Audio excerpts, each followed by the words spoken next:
नमस्कार, मैं हूं सौरभ शर्मा। आप देख रहे हैं कुरुक्षेत्र। स्वागत है आप सभी का। आज की सबसे बड़ी खबर, काशी के ज्ञानवापी विवाद को आज कोर्ट ने सुनवाई के लायक मान लिया।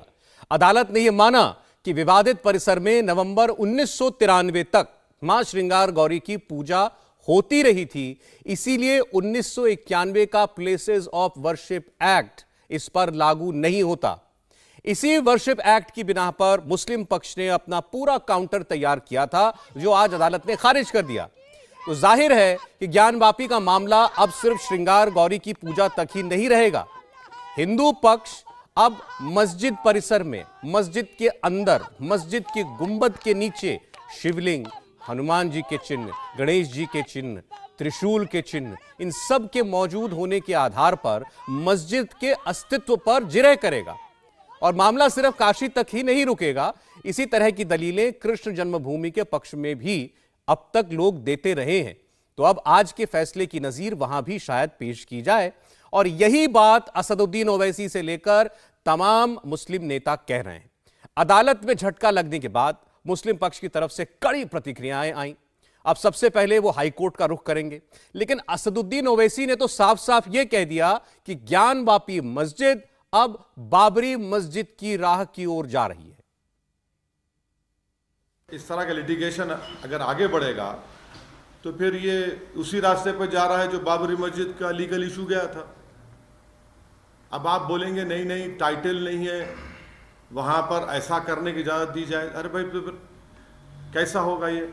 अच्छा, और आप इस बात को समझिए कि ये जो नरेंद्र मोदी भारत के प्रधानमंत्री ने जो बड़ी मंदिर का इनॉग्रेशन किया था ना, अभी साल डेढ़ साल पहले, क्या आप लोगों को मालूम है कि प्लॉट नंबर 93-94 एक्सचेंज किया गया मुसलमानों से? आप अयोध्या की बात कर रहे हैं? नहीं, इसकी बात कर रहा हूं मैं, इसी काशी की मंदिर की बात कर रहा हूं। प्लॉट नंबर 93-94 को मुसलमानों से एक्सचेंज किया गया। एक प्लॉट लेकर दूसरा घर दिया गया। तो जब एक्सचेंज होता है तो मालिक से होता है ना, मालिक से एक्सचेंज कर रहे हैं और आप आज ही ऑर्डर आ रहा है, ऑर्डर आया है। इससे देश में अब बहुत सी चीजें शुरू हो जाएंगी। हर कोई जाकर ये कहेगा कि नहीं नहीं, 15 अगस्त 1947 से पहले से हम यहां पर थे, तो फिर 1991 का जो places of religious worship act है वो तो उसका मकसद ही फेल हो जाता है। क्योंकि 91 का एक्ट इसलिए बनाया गया था ताकि इस तरह के कॉन्फ्लिक्ट जो है वो हमेशा के लिए ख़त्म हो जाए। मगर आज के ऑर्डर के बाद ऐसा लगता है कि फिर अब ये लिटिगेशन शुरू हो जाएगा इन तमाम इश्यूज़ के ऊपर, और हम दोबारा 80 और 90 के दहे में वापस जा रहे हैं। फिर सुप्रीम कोर्ट का उस पर है, और मैं उम्मीद करता हूं कि इंतज़ामिया कमेटी इस फैसले के खिलाफ वो अपील करेंगे हाई कोर्ट में। असदुद्दीन ओवैसी कह रहे हैं कि यह उसी तरह जा रहा है मामला जैसे बाबरी मस्जिद की कानूनी लड़ाई लड़ी गई थी। हिंदू पक्ष अब विवादित स्थल को मंदिर साबित करने के लिए केस को आगे की दिशा में ले जाएगा। इसके लिए सबसे पहले यह साबित किया जाना बाकी है कि जिसे मस्जिद के अंदर वजूखाने में फव्वारा बताया जा रहा है वो दरअसल शिवलिंग है। यह पता लगाने के लिए उस आकृति की कार्बन डेटिंग कराई जाएगी। हिंदू पक्ष अब वजूखाने की दीवार को भी तोड़वाना चाहता है ताकि दूसरी ओर मंदिर में जो नंदी विराजमान है वो सीधे शिवलिंग को देख पाए। ये सारी बातें इस पूरे मामले में हिंदू पक्ष की तरफ से मुकदमा लड़ रहे एडवोकेट विष्णु शंकर जैन ने इंडिया टीवी से खास बातचीत करते हुए कही। ये हमारे साथ लाइव जुड़ने वाले हैं किसी भी वक्त, लेकिन अब से थोड़ी देर पहले हमारे सहयोगी भास्कर मिश्रा के साथ उनकी बातचीत आप देखिए। कोर्ट के फैसले के बाद सीधे बाबा का दर्शन करने के लिए किस हिसाब से देख रहे हैं आप? शुरू से आश्वासित तो लग रहे थे कि फैसला आपके पक्ष में आएगा, लेकिन क्या कुछ ऑर्डर में कहा गया है? देखिए, मैं बाबा का वकील हूँ। बाबा ने मुझे अनुभूति दी थी केस फाइल करने के लिए, मुझे और मेरे पिताजी को। तो उस अनुभूति के आधार पे केस फाइल किया गया था, और आज ऑर्डर आने के बाद मेरी सबसे पहले ड्यूटी थी कि मैं बाबा के समक्ष जो कोर्ट का ऑर्डर आया है वो रखूं और बाबा से आगे के मार्ग के लिए आशीर्वाद प्राप्त करूं उसी मंशा से हम लोग बाबा के दर्शन करने गए थे।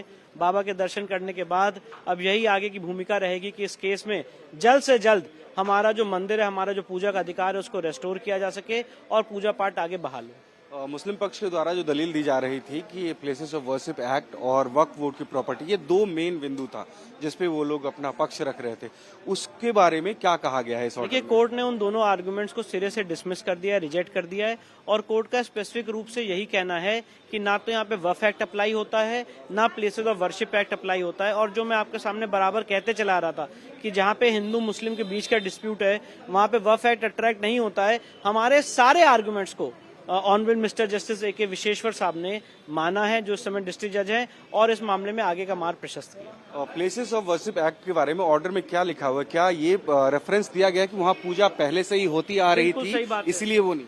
कोर्ट ने बात कही है कि नवंबर 1993 तक हमारा ऐसा कहना है कि वहाँ पूजा चलती चली आ रही है, इसलिए प्लेसेस ऑफ वर्शिप एक्ट का यहाँ पे बार नहीं है, क्योंकि स्पेसिफिक प्लीडिंग है और इसीलिए प्लेसेस ऑफ वर्शिप एक्ट का आर्गुमेंट उनका रिजेक्ट किया गया है। और ये बात आपके चैनल के माध्यम से मैं समझाना चाहता हूँ for the sake of clarity कि नवंबर 1993 तक व्यास जी वहाँ पे तहखाने में पूजा करते चले आ रहे थे और उन जगहों पे पूजा होती रहती थी, लॉर्ड हनुमान की, लॉर्ड गणेश की, आदि विश्वेश्वर की, श्रृंगार गौरी की। तो वो स्थान हमें वापस चाहिए, हमने कोई कब्जा नहीं मांगा है, हमने अपने पूजा का अधिकार वापस मांगा। अच्छा, ये उस ऑर्डर में कहा गया है कि जो मेन आदि विश्वेश्वर की पूजा अर्चना होती है, उसके साथ साथ जो बाकी मंदिर हैं उनकी भी पूजा अर्चना होती है और वो शुरू से ही होती आ रही जी है। हाँ। इस लिहाज से उसको खारिज नहीं किया जाए। इस लिहाज से उसे खारिज नहीं किया जा सकता है और इसीलिए सूट आगे चलेगा और आगे सस्टेन करेगा।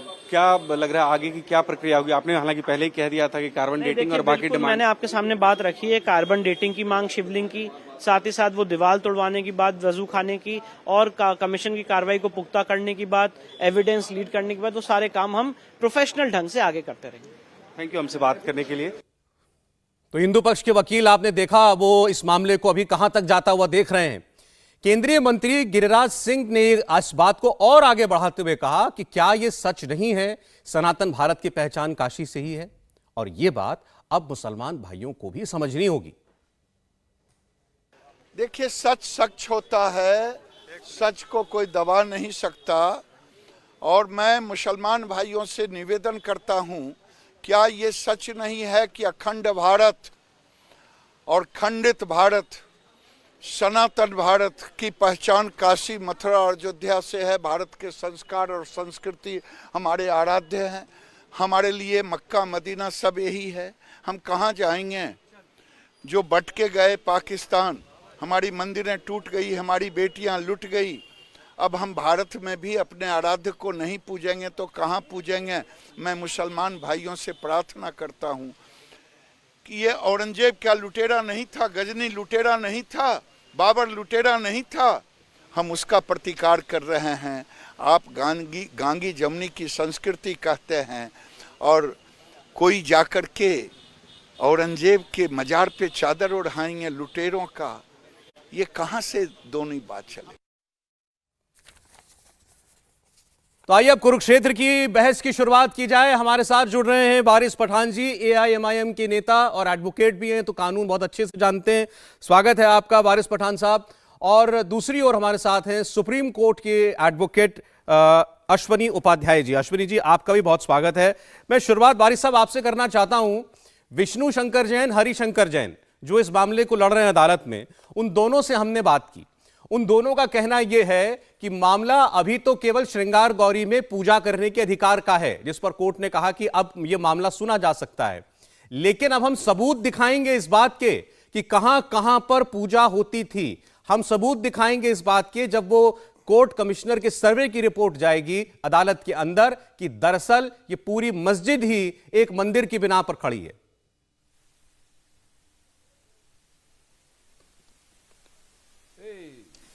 देखिए साहब, सबसे पहली बात तो ये है कि ये आज का जो आदेश आया है, ये ऑर्डर 7 रूल 11 के तहत याचिका जो दायर की गई थी उसके ऊपर आया है। मेरा मानना ये है कि इस तरह का ऑर्डर नहीं आना चाहिए था। ये जो प्लेसेस ऑफ वर्शिप एक्ट है 1991 का, उसका कड़ा उल्लंघन है। देखिए, जब प्लेसेस ऑफ वर्शिप एक्ट 1991 बना था तभी उसमें कह दिया था basic structure of the constitution बन गया है। ये जितनी भी मॉन्यूमेंट्स 15 अगस्त 1947 के प्रायर है, आप उसका नेचर और कैरेक्टर चेंज नहीं कर सकते। साफ रीत से कह दिया गया था। इसके ऊपर दलीलें हुई, बाबरी मस्जिद का जब वर्डिक्ट चल रहा था सिविल डिस्प्यूट का, उसमें जज साहब ने फैसला दिया, तो फिर किस तरह से ये लोग ये करना चाह रहे? उस वक्त मंशा यही थी ना कि आगे इस तरह के लिटिगेशंस नहीं इरप्ट हो, आगे इस तरह की समस्याएं नहीं खड़ी हो, इसलिए ये कानून को लाया गया था। मगर अब फायदा क्या है? अब हर दिन कोई ना कोई जाकर किधर याचिका फाइल कर देगा और बोलेगा कि मुझे यहाँ पे मंदिर था, मुझे यहाँ पे प्रार्थना करने की इजाजत दी जाए, तो किस दिशा में हमारा देश चले जाएगा सौरभ भाई, आप कुछ समझ सकते? तो वो सब चीज ना हो, इस वजह से प्लेसेस ऑफ वर्शिप एक्ट 1991 आया था। बात नंबर 2, 1936 के अंदर दीन मोहम्मद वर्सेस स्टेट का जजमेंट है, उसके अंदर तो कहा गया है कि मस्जिद का जो हौज खाना है और पीछे की जो जमीन है पूरा वक्फ की प्रॉपर्टी है। तो किस तरह से आप बोल सकते हो कि यहाँ पर ये मंदिर का ये सुप्रीम कोर्ट ने जो बोला था कि वहां पर वजू भी कर सकते हैं, नमाज भी पढ़ सकते हैं, उस पर कोई स्टे नहीं लगी है आज। वहां पर जो हमारी महिला बहनें थी जिन्होंने वर्शिप की इजाजत मांगी थी, उनको इजाजत भी नहीं थी, क्योंकि नवंबर 1993 तक कुछ साल में 1 आध 2 दिन वहां पे उन लोग वर्शिप करते थे। मुसलमान पक्ष ने कभी उस चीज का ऑब्जेक्शन भी नहीं लिया था, वहां पे हो रहा था वर्शिप। पर अब इनको चाहिए कि हमको यहाँ पर पूरा वर्शिप करना है, तो इजाजत नहीं है। अब हियरिंग होगा, हियरिंग होने के बाद जब दोनों पक्ष है अपने अपने डॉक्यूमेंट रखेंगे, ये 1936 का जजमेंट रखा जाएगा कोर्ट के सामने। वारिस साहब, अभी जो बात आपने खुद की, मैं उसी बात को आगे बढ़ाना चाहता हूं। हिंदू पक्ष जो है वो लोग यही बात कह रहे हैं, मुझे यकीन है कि कोर्ट इस बात वो यही बात कह रहे हैं कि हम तो अभी तो जो अदालत के सामने मामला गया वो स्पेसिफिक जगहों पर पूजा करने के अधिकार का है, वर्शिप करने के अधिकार के लिए गए हैं। अभी कोई टाइटल सूट नहीं मांगा किसी ने अदालत के सामने ये नहीं कहा कि ये मस्जिद नहीं मंदिर है, इसकी जमीन हमारी है। अभी कोई नहीं, अब जैसा आपने खुद कहा, लेकिन 93 तक चूंकि वहां पर पूजा होती थी, इसीलिए अदालत ने कहा कि 91 का एक्ट लागू नहीं होता। नहीं, 1991 का एक्ट ने इस बात का संज्ञान है कि 15 अगस्त 1947 तक के जितनी भी इस तरह के मॉन्यूमेंटल प्लेसेस थी ना, ज्ञानवापी मस्जिद है ना, तो वहां पर आप उसका स्ट्रक्चर और नेचर चेंज नहीं कर सकते। उसका तो इंटेंशन ही था एक्ट लाने का ये। और ये एक ज्ञानवापी का जिक्र हुआ था जब ये उमा भारती जी वहां की मेंबर ऑफ पार्लियामेंट थी, पार्लियामेंट के पतल पर खड़े होकर उन्होंने अपनी बात रखी थी उस वक्त भी, और ये सारी चीजों का संज्ञान में लेते हुए कानून पास हुआ है सौरभ भाई। तो अगर अब इस बात को भी नहीं मानेंगे, आप हर दिन याचिका डालते रहेंगे, तो आप बताइए नफरत खत्म करने के लिए कानून आया, लिटिगेशन बढ़े नहीं इसके लिए कानून आया, डिस्प्यूट पैदा नहीं हो इस वजह से ये प्लेसेस ऑफ वर्शिप एक्ट 1991 का आया। तो मतलब आप खुद सोच सकते हो कि आगे क्या क्या हो सकता है। चलिए, अच्छा ठीक है, मैं इस बात का जवाब ले लूं। ओवैसी साहब ने भी ये बात अभी अपनी प्रेस कॉन्फ्रेंस में आस्था की बुनियाद पर चलेगा या संविधान की बुनियाद पर चलेगा? ठीक है, ठीक है। अब मैं अश्विनी जी से जवाब लेना चाहता हूं। ओवैसी साहब ये कह रहे हैं, एक तो जो बात वारिस साहब ने कही कि 91 के एक्ट का फिर मतलब क्या रह गया, दूसरा उन्होंने कहा कि अब ये ज्ञानवापी को बाबरी मस्जिद जिस तरीके से कानूनी फेर में पड़ा, लिटिगेशन में गया और फिर जो सब जानते हैं क्या हुआ, उस दिशा में आगे बढ़ रहा है।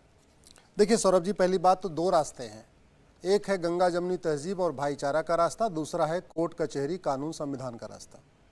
अगर गंगा जमनी तहजीब मजबूत करनी है और भाईचारा मजबूत करना है तो सबसे अच्छा तरीका है दोनों पक्षों के धर्मगुरु में बैठ जाएं। जी ठीक। मुस्लिम पक्ष बैठ जाए अपनी कुरान और हदीस लेके, हिंदू पक्ष बैठ जाए अपना वेद पुराण गीता रामायण लेके। अश्विनी जी माफी चाहता हूं, मैं आपको बीच में रोक रहा हूं, आपकी बात जरूर मैं पूरी सुनता हूं। इस वक्त विष्णु शंकर जैन जी चूंकि हमारे साथ जुड़ गए हैं, थोड़े कम वक्त के लिए आए हैं ये, और ये मुकदमा लड़ रहे हैं क्योंकि हिंदू पक्ष की तरफ से। देखिए जैन साहब, पहले तो स्वागत है आपका, आपके लिए बड़ा दिन है आज।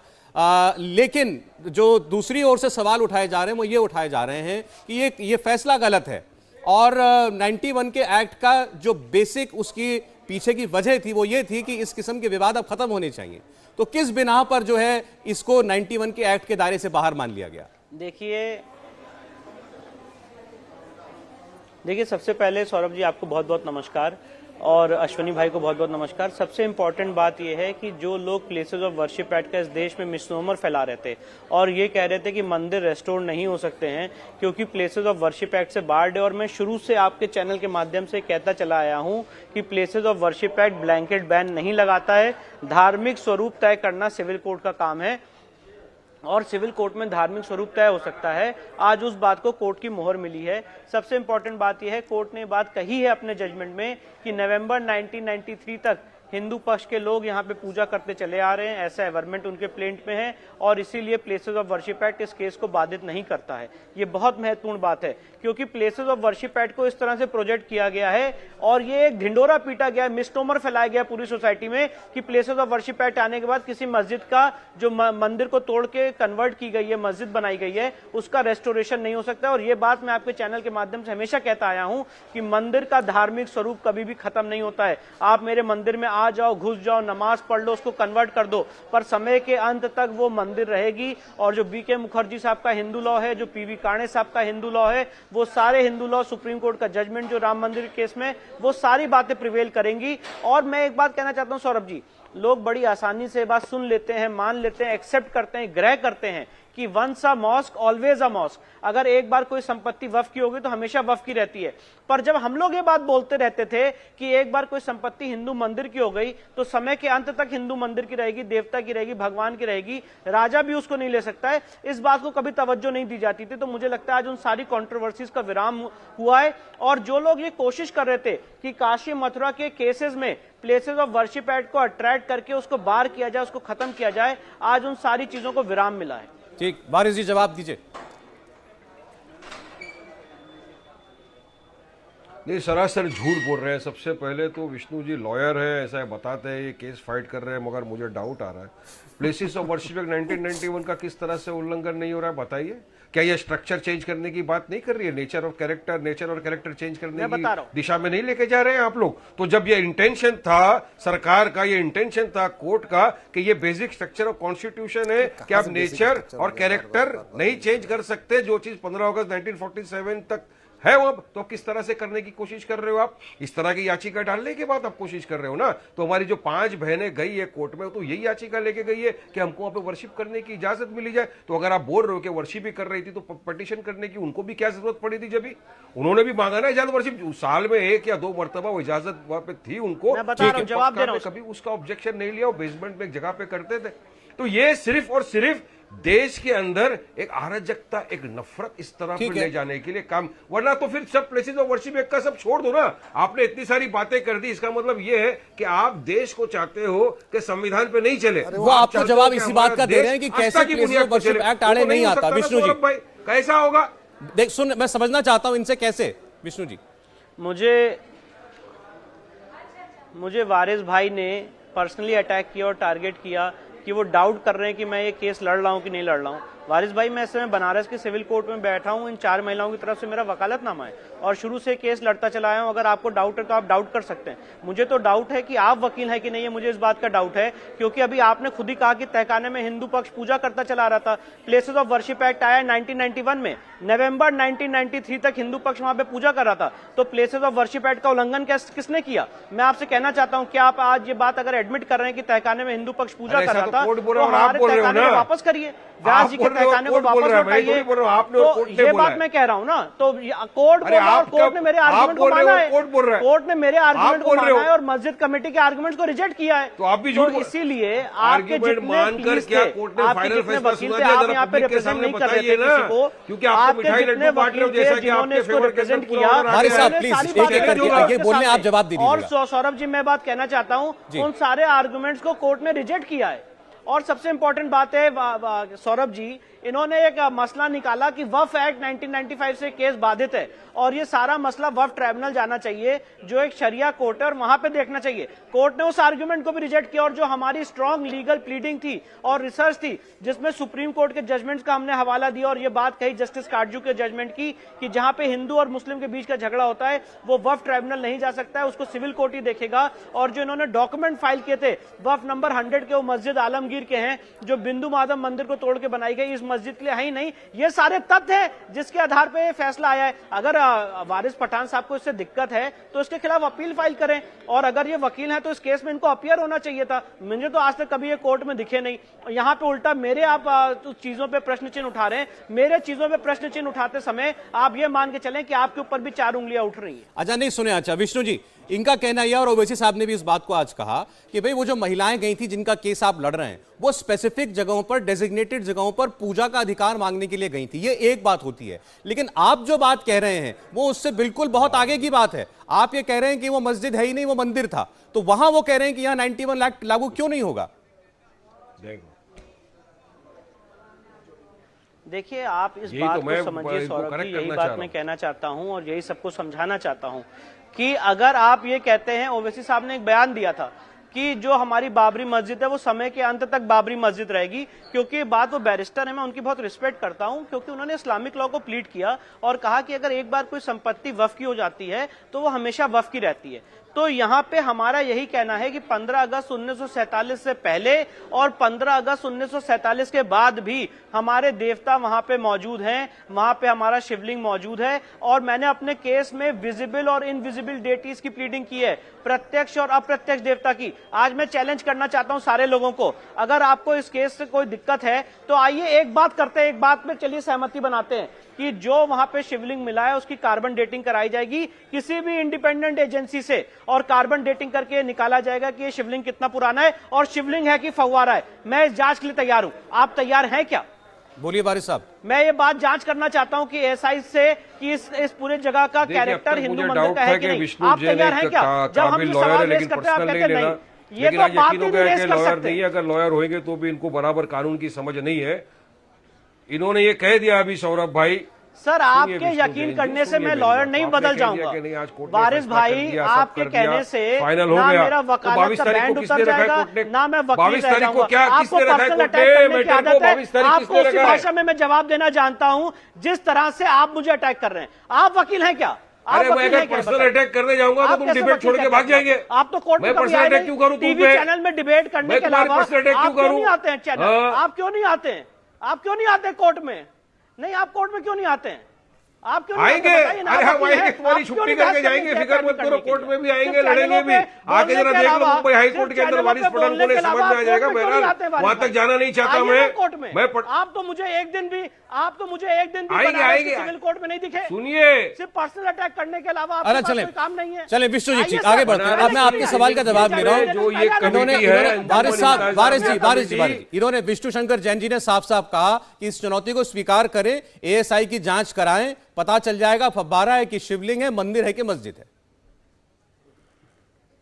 नहीं, मैं तो उससे भी आसान सा एक तरीका सुप्रीम कोर्ट में मैटर पेंडिंग है, इनको पता है ना ये वाली सब बातें, फिर क्यों बातें कर रहे हैं यहाँ पे? सुप्रीम कोर्ट ने कहा ना कि वो जो वजू खाने का एरिया है प्रोटेक्टेड एरिया है, लेकिन वहां पर मुसलमान सुप्रीम कोर्ट में वारिस भाई नमाज पढ़ सकता बताइए, है, इनको पता है ना, इन्फेक्शस हो गया। तो फिर क्यों इस तरह की बात? यही तो मैं बोल रहा हूँ, अरे क्यों इस तरह की बात कर रहे हैं? अभी सुनिए, मुझे पता है कि आपका झूठ पकड़ा गया, अपने देश ने देख लिया। खामोशी के साथ सुनिए, खामोशी के साथ सुनिए। आप बनारस सिविल कोर्ट के अंदर प्रैक्टिस करते हो, अच्छी बात है, अच्छी बात है, करिए वहां पे। सुनिए बात खामोशी से। वारिस भाई, वो पिटीशन इन्फेक्चुअस हो गई है। कितना चाहिए? सुनिए बात। आप एक सीरियस 22 तारीख को है तो सीरियस बात कहिए। वो पिटीशन इन्फेक्चुअस हो गई सुप्रीम कोर्ट के, अब उसका कोई मायने नहीं रखता। सवाल कर रहा हूं मैंने तो, अगर आपके हिसाब से अगर कोर्ट ने आज सारे फैसले सुना दिए, फाइनल फैसला हो गया, तो 22 तारीख को क्या हियरिंग के लिए रखा हुआ है? इसलिए मैं बोल रहा हूं, गलत अफवाह मत फैलाओ। 22 तारीख के दिन सिर्फ ये ऑर्डर 7 रूल 11 के तहत पिटीशन थी, उसको एडमिट किया है कोर्ट ने, कहा कि हियरिंग कर सकते हैं, हियरिंग करेंगे, तब दोनों पक्ष अपने अपनी तरफ की बाजू रखेगा। लेकिन मुझे यकीन है उसके पहले अंजुमन जो कमेटी इंतजामिया, ये इस जजमेंट के खिलाफ अपील करेगा हाई कोर्ट में, पिटीशन फाइल करेगा। हाई कोर्ट है, हर छोटे कोर्ट के ऑर्डर को करेक्ट करने वाली एक बड़ी कोर्ट होती है, करेक्शन के लिए लोग जाएंगे। लेकिन आप इस तरह से लड्डू मिठाई बांट के नहीं बोल सकते कि फाइनल फैसला हो गया। वहां नमाज पे कोई पाबंदी लगाई नहीं लगाई, वजू पे पाबंदी लगाई नहीं लगाई। हम तो लड्डू मिठाई बांटेंगे वारिस भाई, और हम तो आपको कहेंगे कि आप भी आओ हाईकोर्ट में, इस बार बहस करने आओगे ना वारिस भाई? हाईकोर्ट आएंगे कि नहीं बहस करने? इसको करेक्ट करना जरूरी है, क्योंकि ये प्लेसेस ऑफ वर्शिप एक्ट 1991 का डायरेक्ट उल्लंघन है।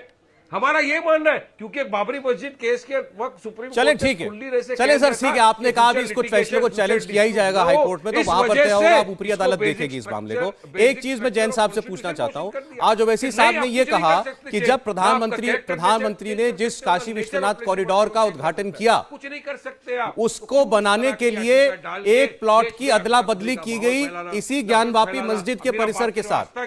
तो अगर आपने प्लॉट बदला है तो इसका मतलब आपने उसको मालिक माना उस प्लॉट का, तो अगर आप मस्जिद के प्लॉट को लेते हो तो मतलब उसको आप मस्जिद की प्रॉपर्टी मानते हो।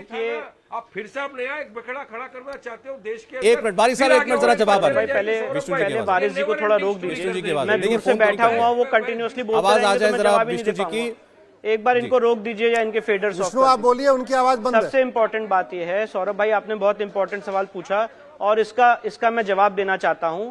जो सरकार ने एक्सचेंज किया है वो एक्सचेंज वक्फ एक्ट की धाराओं के खिलाफ है, बिना कोई एनओसी लिए गए वो एक्सचेंज किया गया। Point number 1। पॉइंट नंबर 2, अगर सरकार कोई एक्सचेंज करता है तो सरकार के एक्सचेंज करने से ना डेटी ना डिवोटीज बाउंड होंगे। अगर आप कुछ भी एक्सचेंज करने, सरकार के एक्सचेंज करने से डिवोटीज बाउंड नहीं होते हैं और एक्सचेंज करने से सरकार ने उनका टाइटल मान लिया, इस तरह का इन्फ्लुएंस करना अपने आप में गलत है और वक्फ एक्ट का उल्लंघन है। दूसरी बात, अगर सरकार ने इसको एक्सचेंज किया है तो एक्सचेंज करने से क्या ये सारे हिंदू समाज पे बाइंडिंग हो जाएगा? अगर एक्सचेंज कर लिया तो क्या ये एक्सचेंज डेटी पे बाइंडिंग हो जाएगा? एक ही जवाब हो सकता है, नहीं हो सकता है। और काशी विश्वनाथ एक्ट 1983 की सेक्शन 5 में इस पूरी संपत्ति को भगवान की संपत्ति घोषित किया जा चुका है 1983 में। उसके अगेंस्ट उसकी अपील इलाहाबाद उसकी अपील सुप्रीम कोर्ट तक ट्रेवल की और सुप्रीम कोर्ट ने बात अपने जजमेंट में लिखी है। वारिस पठान साहब वकील है, मैं इनसे कहूंगा उसको पढ़ें। Para number 1 honourable mister justice Ramaswamy का, जिसमें कहा गया है कि औरंगजेब ने यहां एक मंदिर को तोड़ा और मंदिर तोड़ने से पहले भी यहां पे मंदिर एग्जिस्ट करता था, मंदिर तोड़ने के बाद भी हिंदू यहां पे पूजा करते चले आए। 12 ज्योतिर्लिंगों में से सबसे पहला ज्योतिर्लिंग है, जिसमें 5 ज्योतिर्लिंग में स्वयंभू ज्योतिर्लिंग में भी सबसे पहला ज्योतिर्लिंग है। तो ऐसा नहीं है वारिस भाई आज हम कोर्ट में आ गए कोई नया केस लेके। हमारी यहां पे आस्था समय से पहले से चली आ रही है और आपने उस आस्था को छिड़-बिड़ करने का काम इस आक्रांता औरंगजेब ने किया है और इस संवैधानिक इंडिया में, इस इंडिपेंडेंट इंडिया में अपने बाबा की जगह को पुनर्स्थापित करने का काम हम लोग करेंगे कोर्ट के माध्यम से। अच्छा ठीक है, मैं आपकी दलील समझा। वारिस साहब देखें, उनका कहना यह है उसी 91 के एक्ट को लेकर के कि वो एक्ट तो 1947 के बाद से लागू हुआ है।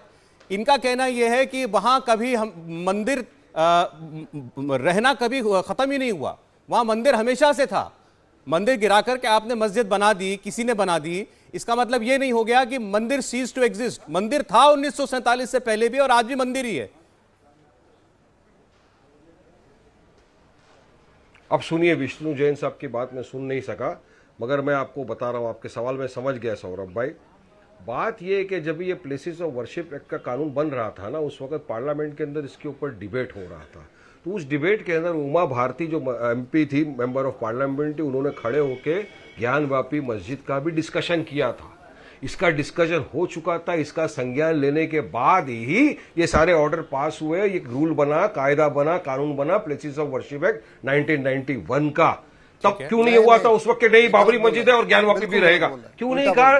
कायदा बनाने वालों ने उस वक्त क्यों सुप्रीम कोर्ट ने इसका उल्लेख नहीं किया? क्यों सुप्रीम कोर्ट ने नहीं कहा कि नहीं बाबरी मस्जिद का जो हुआ ठीक है, अब ज्ञानवापी का भी हम करेंगे? नहीं, सुप्रीम कोर्ट ने साफ तौर से कह दिया and, this is and, places of worship will be there and you cannot change any structure or nature and character of any place। Vishnu ji एक मिनट जरा अश्विनी जी का एक कमेंट लेकर के फिर मैं आता हूं। ठीक है, नहीं वो बात जो कह रहे हैं बड़े इसका जवाब जाना चाहिए दर्शकों के पास। उन्होंने ये कहा कि जब ये कानून बना कि 1947 के बाद से जिस भी स्थल की जो भी धार्मिक स्वरूप है वो नहीं बदला जाएगा, उसमें केवल एक अयोध्या को ही क्यों अपवाद रखा गया? उस वक्त क्यों नहीं लोगों ने कहा कि इसमें मथुरा भी शामिल कर दो, इसके अंदर काशी भी शामिल कर दो? नहीं किया गया ना, सबने सोचा होगा। वो गलत बोल रहे हैं, वो गलत बोल रहे हैं। आप 1991 की अरुण जेटली जी की राज्यसभा की बहस सुन लीजिए और उमा भारती जी की बहस सुन लीजिए लोकसभा की। दोनों लोगों ने जोर दे के कहा था आप ये काला कानून मत बनाइए, आप इस तरीके से हिंदुओं का हक नहीं मार सकते, आप हिंदुओं के लिए कोर्ट का दरवाजा नहीं बंद कर सकते। लोकसभा में इसको उमा भारती जी ने कहा था, राज्यसभा में अरुण जेटली जी ने कहा था, लेकिन कांग्रेस के पास स्पष्ट बहुमत था, उन्होंने बोला हम इसको बनाएंगे। अंत में जो उन्होंने कहा था अरुण जेटली जी ने, आप यहां तो बना ले रहे हो लेकिन यह कानून सुप्रीम कोर्ट का टेस्ट पास नहीं करेगा। जिस दिन सुप्रीम कोर्ट में गया, सुप्रीम कोर्ट इसको खत्म करेगा। और यह कहते हुए बीजेपी वहां से वॉकआउट कर गई। जब वो ये कानून पास हो रहा था तो इनफैक्ट बीजेपी वहां था भी नहीं। अब मैं आता हूं दूसरे विषय पे। ये कह रहे हैं इस जिस कानून को लगातार बेसिक स्ट्रक्चर भगवान जाने क्या क्या बता रहे हैं और अयोध्या के जजमेंट का हवाला दे रहे हैं, उस अयोध्या के जजमेंट की 5 जजों में जो दूसरे सीनियर मोस्ट जज थे, जो बाद में चीफ जस्टिस ऑफ इंडिया बने, वो थे जस्टिस बोबडे। और हमने जब पीआईएल फाइल किया था, जस्टिस बोबडे साहब ने ही उस पर नोटिस इशू किया। विष्णु जैन भाई की पीआईएल पे भी अभी नोटिस हो चुका है, सुब्रह्मण्यम स्वामी की पीआईएल पे भी नोटिस हो चुका है। इस समय टोटल पक्ष में 15 और विपक्ष में 5 पिटीशन आ चुकी हैं इसी 91 एक्ट के खिलाफ। 1991 एक्ट के, और 11, और इस मामले को सुप्रीम कोर्ट ने बहुत सीरियस मानते हुए इसको 3 जजों की बेंच को रेफर कर दिया है। 11 अक्टूबर से इस per day to day hearing होगी। अगर वारिस भाई को लगता है कि नहीं, थोड़ा अगर कुछ इनको भी और भी कहना है तो इनको भी पार्टी बन जाना चाहिए, अपनी बात वहां आके सुप्रीम कोर्ट में कहें। मैं बहुत सीधे सीधे कहता हूं, इस देश में संविधान है, सबके लिए समान अधिकार होना चाहिए। ऐसा नहीं होना चाहिए कि आपने मुस्लिम को तो वक्फ एक्ट दे दिया कि जहां हाथ रखे वो जमीन उसकी, और हिंदुओं के लिए आपने कोर्ट का दरवाजा बंद कर दिया। आपने कानून बना के बाबर, हुमायूं, तुगलक, गोरी, गजनी के गलत कामों को लीगलाइज कर दिया। ठीक है। संसद सही काम को सही करने के लिए होती है, गलत काम को गलत कहने के लिए होती ये है। काम सर सरकारों का है, पार्लियामेंट में जिनके पास मेजॉरिटी है उनको ये काम करने हैं, लेकिन इसका सीधा वो सामने से पलट के आ सकती है बात विष्णु जी कि 91 का एक्ट अभी चैलेंज हुआ है, अभी खत्म तो नहीं हो गया, एक्ट तो एग्जिस्ट करता है। खत्म भी हो जाएगा, बहुत जल्दी खत्म हो गए। देखिए यही बात मैं कह रहा हूं सौरभ जी, एक्ट एग्जिस्ट करते हुए हमने ये केस जीता है। एक्ट में जो डेफिशिएंसीज हैं, वारिस भाई ने यहाँ पे एक्ट की मंशा बताई, पर जो डिस्कशन हुआ पार्लियामेंट में और जो एक्ट में उतरा उसमें बहुत फर्क है। सर आप बीच में मत बोलो ना, एक बार मुझे, मैंने आपके बीच में नहीं बोला, एक बार मुझे मेरी बात तो अच्छा, रखने एक-एक दीजिए करके वारिस बात भाई। ठीक। देखिए बोलिए विष्णु जी। सर देखिए पॉइंट इन इशू ये है, उसी एक्ट में तो लिखा है, मैं तो एक्ट की बात कर रहा हूं, उसी एक्ट में लिखा है कि 15 अगस्त 1947 को जो धार्मिक स्वरूप है वो रहेगा, रिलीजियस कैरेक्टर जो है 15 अगस्त 1947 का रहेगा। और सुप्रीम कोर्ट में भी जब ये मसला आया था तो ये अग्यारी और क्रॉस का एग्जाम्पल दिया गया था और ये बात कही गई थी कि धार्मिक स्वरूप तय करना जरूरी है।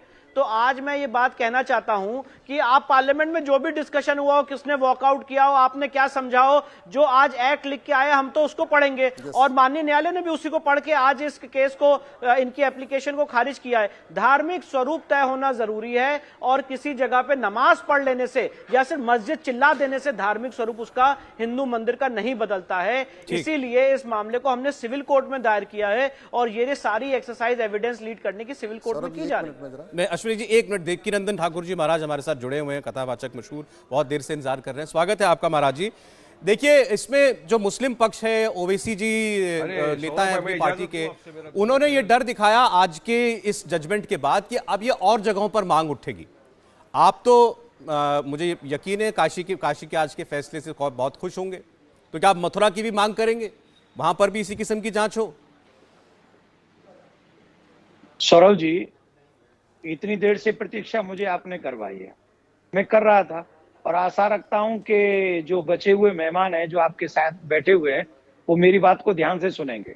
ये आध्यात्मिक विषय है, आध्यात्मिक विषय, जैसे यहाँ मंदिर की बातें हो रही हैं, तो मैं आपको बताऊं, जब मंदिर निर्माण होता है ना, तो मंदिर के निर्माण के लिए भूमि का भी पूजन होता है, और भूमि पूजन करते समय हम लोग मंदिर की नींव में कलश रखते हैं, और वो भी पूरे वेद मंत्रों के साथ में रखते हैं। अगर हम विधि विधान से वेद मंत्रों के साथ पूजा करके अगर हम किसी मंदिर का निर्माण करते हैं तो सदियों गुजर जाएं, हजारों वर्ष गुजर जाएं, तो भी कोई हमारे उस मंदिर को मस्जिद में नहीं बदल सकता, चर्च में नहीं बदल सकता। वो मंदिर था, मंदिर है और मंदिर रहेगा। रही बात हम लोगों की, हिंदुओं की भावना की, एक महानुभाव बैठे आपके चैनल पे, मैं नाम नहीं जानता क्योंकि मैं कथावाचक हूं, इनको ज्यादा सुनता नहीं हूं, लेकिन बार बार करें लड्डू बांट रहे हैं, लड्डू बांट रहे हैं, लड्डू बांट रहे हैं। अरे भाई, हम लोग बहुसंख्यक लोग हैं इस देश में, और बहुसंख्यक होने के बाद भी कोर्ट के माध्यम से अपने देवताओं को मनाने की और उन मंदिरों को बचाने की कोशिश कर रहे हैं। किसके माध्यम से? कोर्ट के माध्यम से।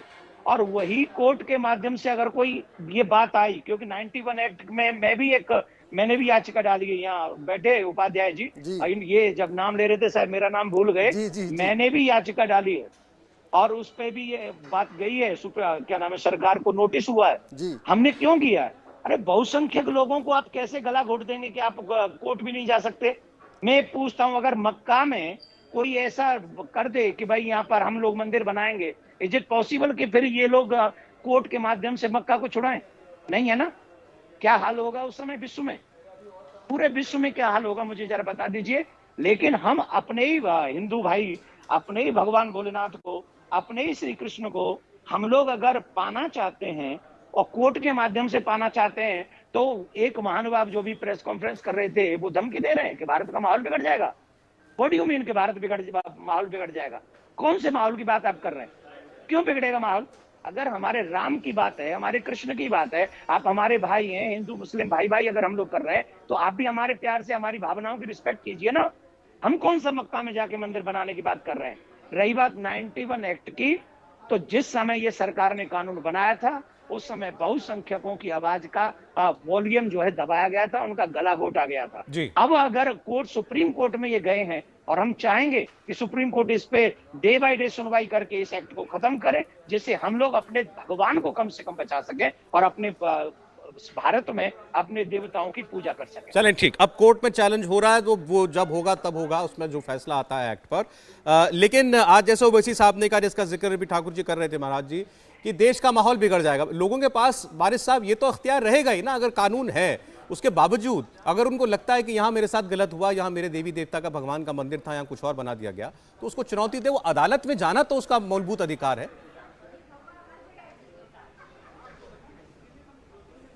कि सौरभ भाई, मैं देवकी नंदन ठाकुर जी की बात सुन रहा था, मैं उनसे कहना चाहूंगा आपकी आस्था का मैं सम्मान करता हूं। बिल्कुल आपने कहा आस्था है, हम भाई भाई हैं, भाई भाई की तरह रहना चाहिए, बिल्कुल सही बात है। मगर ठाकुर जी, हमारा देश आस्था की बुनियाद पे नहीं चलेगा, संविधान की बुनियाद पे चलेगा। आप भी मेरी आस्था की थोड़ी सी फिक्र कर लीजिए ना। बाबरी मस्जिद में तो आपने देख लिया क्या होगा, या हमारी आस्था की भी कुछ फिक्र कर ली तो क्या होगा क्या। अब दूसरी बात नंबर 2, विष्णु जैन ने खुद अभी माना कि जो प्लेसेस ऑफ वर्शिप एक्ट 1991 है, ये अभी तक मौजूद है। चैलेंज किया गया है कि इसको हटाओ, और वो मौजूद होते हुए हम निचली अदालत में जाकर केस जीत गए। ये किस तरह हो सकता है सौरभ भाई। हमारे देश में सुप्रीम कोर्ट का कायदा कानून चलेगा या निचली कोर्ट का कायदा कानून चलेगा, अब ये तो फैसला जनता करे। इन्होंने खुद कहा कोर्ट ने तो ये कहा कि 91 का एक्ट लागू नहीं होता, ये माना कि लागू नहीं होता। जो वर्शिप एक्ट का कानून होते हुए हम निचली अदालत से ऑर्डर लेकर आए और हम केस में जीत गए। चलिए एक फाइनल बताइए जरा, देश जानना चाहता है। देखिए पहली देश बात जानना चाहता है, विष्णु जी बता दीजिए ना, कैसा नीचे से मैं लेके आ विष्णु जी से गए। इनसे 30 सेकंड में चाहता हूं आपको जवाब दे बता दें। दीजिए, अब सुप्रीम कोर्ट को बंद करना पड़ेगा, निचली अदालत से काम करवा लेंगे सब। जब जरूरत पड़ती कहते हैं भाईचारा, गंगा जमनी तहजीब, आप कह रहे हैं नहीं आस्था भाईचारा नहीं, अब तो संविधान। अरे ये संविधान कहता है इस देश में समान नागरिक संहिता होनी चाहिए, तब तो आप कहते हैं मेरा पर्सनल लॉ चलेगा। ये संविधान कहता है आर्टिकल 351 देश के सभी नागरिकों को हिंदी और संस्कृत लिखना पढ़ना बोलना आना चाहिए। आप संस्कृत पढ़ते नहीं हो, आप संस्कृत अपने मदरसे में चलने नहीं देते हो। ये संविधान कहता है देश में समान शिक्षा होनी चाहिए, आप उसके खिलाफ हो। ये संविधान कहता है देश में गौहत्या पर प्रतिबंध हो, आप सबसे पहले खुलेआम गाय खाते रहते हो। प्लीज संविधान की धज्जियां मत, संविधान की गवाही मत दीजिए। संविधान में कम से कम 50 ऐसे आर्टिकल हैं जिसको आप मानने के लिए तैयार नहीं हो, और 75 साल के बीतने के बावजूद आप लोगों के दबाव में वो 50 आर्टिकल लागू नहीं हो पाए। एक बार अंत में एक छोटा रिएक्शन विष्णु जैनी से। विष्णु जी, अब ये बता, आपसे आपके दर्शक सुनना चाह रहे हैं, जानना चाह रहे हैं कि ये लड़ाई आखिर किस हद तक जाएगी, वो क्या आखिरी मुकाम है जहां तक आप इस मामले को लेकर जाएंगे। परिसर खाली करना पड़ेगा और क्या। देखिए, सबसे इम्पोर्टेंट बात यह है सौरभ जी कि हमने इन सारी जगहों पे पूजा का अधिकार मांगा है और टाइटल भी मांगा है। तो इस सारी संपत्ति पे जो ज्ञानव्यापी मस्जिद, तथाकथित ज्ञानव्यापी मस्जिद कही जाती है, वो ज्ञानव्यापी मंदिर है, और उसका पोजेशन, उसका कब्जा, उसका टाइटल हम वापस लेंगे। और एक दिन ऐसा आएगा इस इंडिपेंडेंट और संवैधानिक इंडिया में कि वो जगह कोर्ट के माध्यम से हमें मिलेगी, और वहां पे हम अपनी पूजा पाठ करेंगे और अपने आराध्य देवता का भव्य मंदिर दोबारा स्टैब्लिश करेंगे, जो जेम्स प्रिसेप के नक्शे में अष्टमंडप का मंदिर कहा गया है, उसकी दोबारा वहां पे स्थापना की जाएगी। और जो मंदिर तोड़ा गया है, हमारी संस्कृति के साथ खिलवाड़ किया गया, उसको रेस्टोरेशन का काम किया जाए। चाहे 91 का एक्ट हो, चाहे ज्ञानवापी का मामला हो, सारे मामले अदालत के सामने हैं, और अदालत के जो भी निर्णय हैं वो सबके लिए बराबर होंगे। धन्यवाद करना चाहूंगा लेकिन विष्णु शंकर जैन जी आपका, वारिस जी आपका, देवकी नंदन ठाकुर जी महाराज जी आपका, अश्विनी उपाध्याय जी आपका, हमें समय देने के लिए बहुत शुक्रिया। इंडिया टीवी हर वक्त हर जगह डाउनलोड करने के लिए सर्च करें India TV news Google play store या ऐप स्टोर पर।